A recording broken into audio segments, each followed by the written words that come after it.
Hello అండి, అందరికీ happy new year. ఈరోజు నేను చికెన్ పచ్చడి ఎలా చేసుకోవాలో చెప్తాను.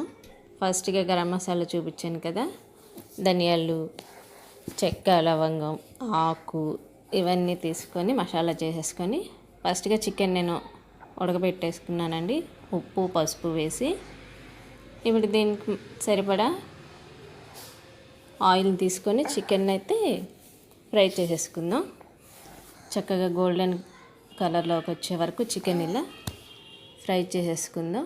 ఫస్ట్ ఉడకబెట్టుకుంటే ఏమవుతుందంటే ముక్క అనేది చక్కగా గట్టిగా ఉంటుంది, ఎక్కువ కాలం నిలువ ఉంటుంది, వాటర్ అనేది లేకుండా ఉడకబెట్టుకుంటే. అలాగే న్యూ ఇయర్ సెలబ్రేషన్స్ అందరూ ఎలా చేసుకున్నారండి?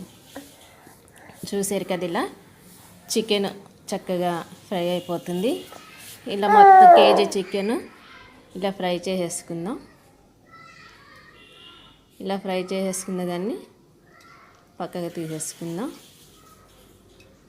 ఈ అల్లం వెల్లుల్లి పేస్ట్, చక్కగా గరం మసాలా అనేది ఫ్రెష్గా ఉంటే ఈ పచ్చడి అనేది కూడా చాలా టేస్టీగా ఉంటుంది. ఇలా చికెన్ మొత్తం ఫ్రై చేసేసుకొని పక్కకి తీసేసి పెట్టుకుందాం. ఇంకా వేరే కడాయిలో ఆయిల్ వేసి అల్లం వెల్లుల్లి పేస్ట్ వేయించుకుందాం. ఈ అల్లం వెల్లుల్లి పేస్ట్ చక్కగా పచ్చివాసన పోయేంత వరకు ఫ్రై చేసేసుకుంటే మనం పచ్చడి టేస్టీగా ఉంటుందండి. కొత్త సంవత్సరం కదా, 1 కేజీ చికెన్ పచ్చడి పట్టమన్నారు, అందుకే పడుతున్నాను. ఇంకెవరికైనా కావాలంటే చెప్పండి. ఇలా అల్లం వెల్లుల్లి పేస్ట్ చక్కగా ఫ్రై చేసేసుకున్న తర్వాత మనం చికెన్ దీనిలోనే వేసేసుకుందాం. చూడండి, చక్కగా ఇది కూడా చక్కగా గోల్డెన్ కలర్లోకి వచ్చేసింది కదా.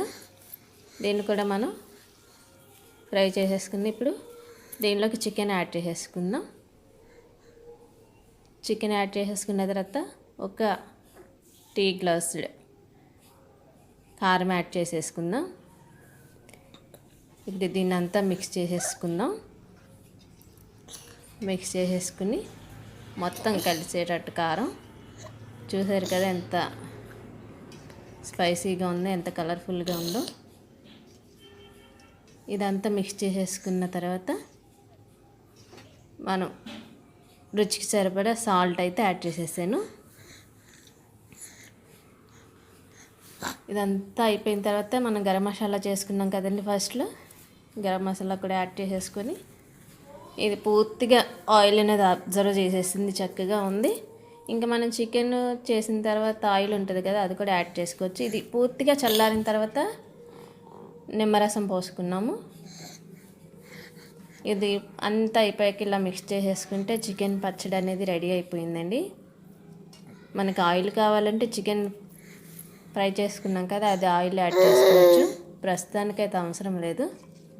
చికెన్ బాగా వచ్చింది. ఎలా వచ్చిందో కామెంట్స్ చేయండి, లైక్ చేయండి, షేర్ చేయండి, సబ్స్క్రైబ్